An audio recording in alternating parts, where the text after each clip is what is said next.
I recently had a shoot where we wanted to have a slider shot for an interview, and this is like an hour-long interview. And the slider had to be automated and continuous, able to loop back and forth, and we wanted it to pan around the subject. And there are a couple options out on the market, one of them being the Red Rock Micro one-man crew, which is kind of a curved track, so where you can do that automated slider shot around your subject. But unfortunately, that wasn't available to rent, so I didn't get to try that out. But I actually own a pocket dolly, a Kessler pocket dolly.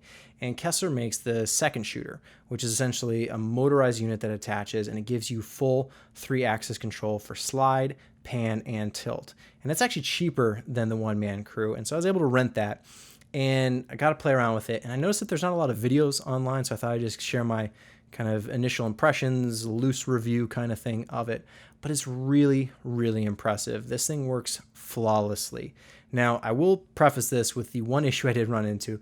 When I was setting it up, I had a hard time mounting the motor to my pocket dolly. And I was looking at the thing like, how the heck is this supposed to work? Because it just there didn't seem to be a way to do it. And like I said, there's not a lot of videos online about how to do this and how to set it up. A lot of people talking about the controller, and that's great. You know, the controller is actually pretty easy and intuitive to figure out, but the actual setup was frustrating for me. Well, that's because I didn't have the right piece that I needed.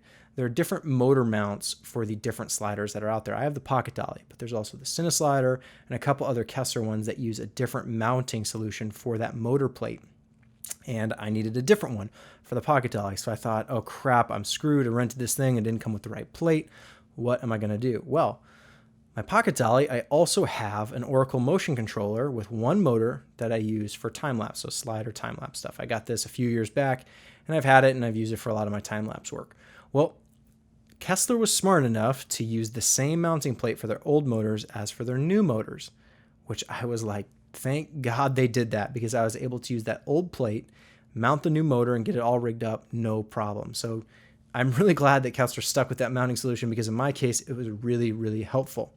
Now, once I got past that, setup was super easy. It's actually really, really fast, maybe like 5 minutes to get the whole thing set up.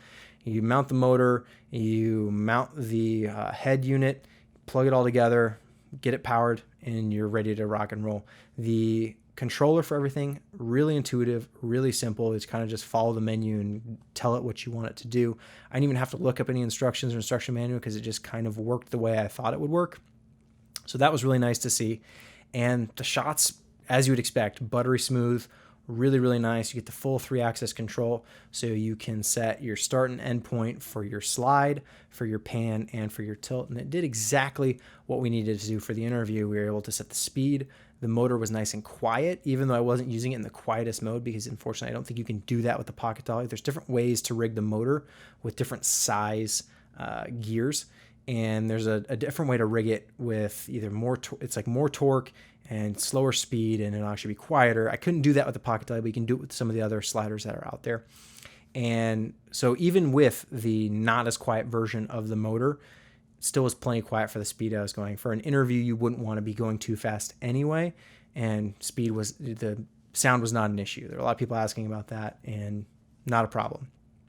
Looped perfectly the whole hour and a half, I think the interview was, and all the shots look really great. You can do some ramping, so it's not just a hard start and stop. It actually like speeds up and slows down ever so slightly. So really, really nice. Everything you can dial right in, and it works exactly as you would expect. Now, that being said, is this something that I would buy? Actually, yeah, I would. Being a pocket dolly owner, I own the Kessler gear. It's a really good solution. Now, the unfortunate side of the things is that you have to own a Kessler slider, which, you know, their sliders are good. I really like them, but I know a lot of people have other sliders out there, and I don't think there's ways you could probably maybe hack something together, but it's not meant to be used on other sliders. It's only for the Kessler stuff, which, you know, that's either, you know, here or there. The Red Rock Micro one-man crew to achieve a similar effect, I think is cool, but it's more expensive, and it only does that one thing. It doesn't give you the full 3-axis control. It's only the slide, which, you know, when everything all said and done, that is kind of limiting. When you're investing in a system, you do want something that's going to be more multi-purpose than maybe for the one thing that you want it to do. And with the second shooter, you can do time lapse, you can do live action, and like I said, you get the full 3-axis. The only thing that I do think is a problem with it is that it is a little cumbersome once it's all set up in terms of the footprint it makes and kind of the way everything's corded together. You need 3 cords, one for your slide, one for your pan, one for your tilt, and you need a 4th cord for power.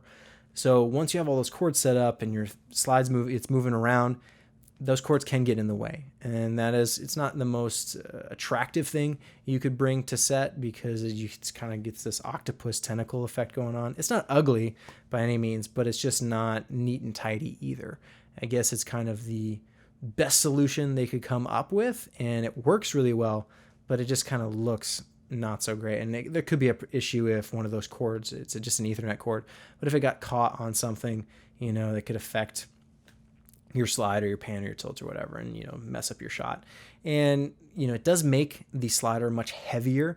So if you're mounting to a tripod or something, normally with a pocket dolly, if you've got a small enough camera, you can just use one tripod.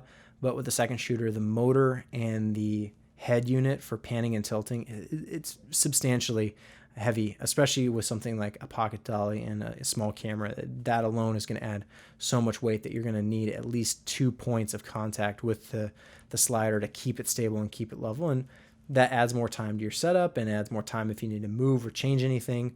So it does become a little bit more complicated than a quick run and gun kind of just get the shot real quick. Now, I haven't used the one-man crew by Red Rock Micro.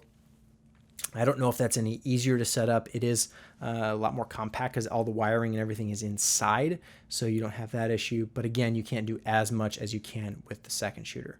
So overall, I'm really, really happy and really impressed with the second shooter. Unfortunately, I had to send it back. I couldn't keep it because it was a rental, but it worked really, really well for what we needed. So I definitely recommend the second shooter for anyone who's looking to do that kind of 3-axis motion control stuff, especially for like an interview if you want to do that, parallaxing, pan, and move kind of deal. It works really, really well, and it's a lot cheaper than these kind of systems were even like 5 years ago. When I bought my Oracle controller, I was only able to get the 1-axis, and I think back then the whole setup was like around $2,000 for 1-axis, and now the second shooter, it's around $2,000 for all 3. So prices have come down substantially since then, since I bought the Oracle unit, and it's really, really good, does exactly what you need, and it's something that you can use for a lot of different jobs because it is an aesthetic that is really pleasing. People like to see slider shots, and people have seen a lot of slider shots over the years, and I think that they're just the slider on its own is getting kind of stale. That extra movement and that extra precision you can get with the motorized unit is a lot better than anything you can do handheld, especially if you're doing something smaller with a smaller camera. The more weight you add to a system, the more inertia you need to kind of move it. So with the heavier cameras and the heavier tracks and dollies and everything, you have that benefit of not introducing a lot of movement from subtle movements.